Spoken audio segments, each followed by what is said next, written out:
খবর? এবার গ্রাম থেকে একটু বেরো। আমাকে দেখো, আমি শহরের প্রত্যেকটা ঘরে ঘরে আছি। কে বলেছে আমি শহরে নেই? আমার জন্য তো আলাদা ঘর করে দে। তোকে তো যেখানে সেখানে রেখে দে। সাধে কি আর তোমাকে ঘর করে দে? তোমার যা ধোঁয়া সবকিছু কালো করে দেবে। আর আমাকে দেখো, আমি তো কত পরিচ্ছন্ন থাকি, তাই তো আমাকে যেখানে সেখানে রেখে দে। আরে 2 দিনের গ্যাসের চুলা, তুই আমাকে পরিচ্ছন্ন শেখাচ্ছিস? জানিস আদিকাল থেকে আমার ব্যবহার করা হচ্ছে, এমনকি এখনো সবকটা মন্দিরেই আমার ব্যবহার করা হয়। হ্যাঁ হ্যাঁ, ঠিক আছে ঠিক আছে।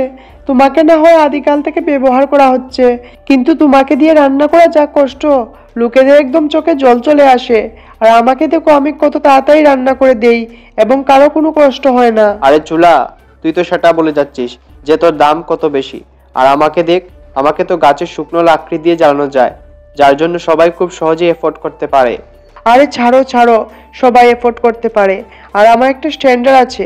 আমি শহরের সব বাড়িতে থাকি এবং আমাকে সমস্ত হোটেল ও রেস্টুরেন্টে ব্যবহার করা হয়। আরে চার চার, তোকে তো ছোট ছোট হোটেল রাস্তার পাশে রেস্টুরেন্টে ব্যবহার করা হয়, আর আমাকে তো বড় বড় 5 স্টার হোটেলে দামি দামি সুস্বাদু খাবার তৈরির জন্য ব্যবহার করা হয়। কিন্তু নন্দা, বর্তমান যুগে রান্নার জন্য আমাকে সব থেকে বেশি ব্যবহার করা হয়, তাই আমি বেস্ট। কিন্তু আমার মতো সুস্বাদু খাবার আর কেউ তৈরি করতে পারে না, তাই আমিই বেস্ট।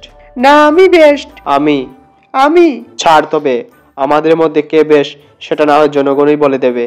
ঠিক আছে, দেখে নিও, ওরা আমার নামটাই বলবে, কারণ আমাকে ছাড়া ওরা অচল।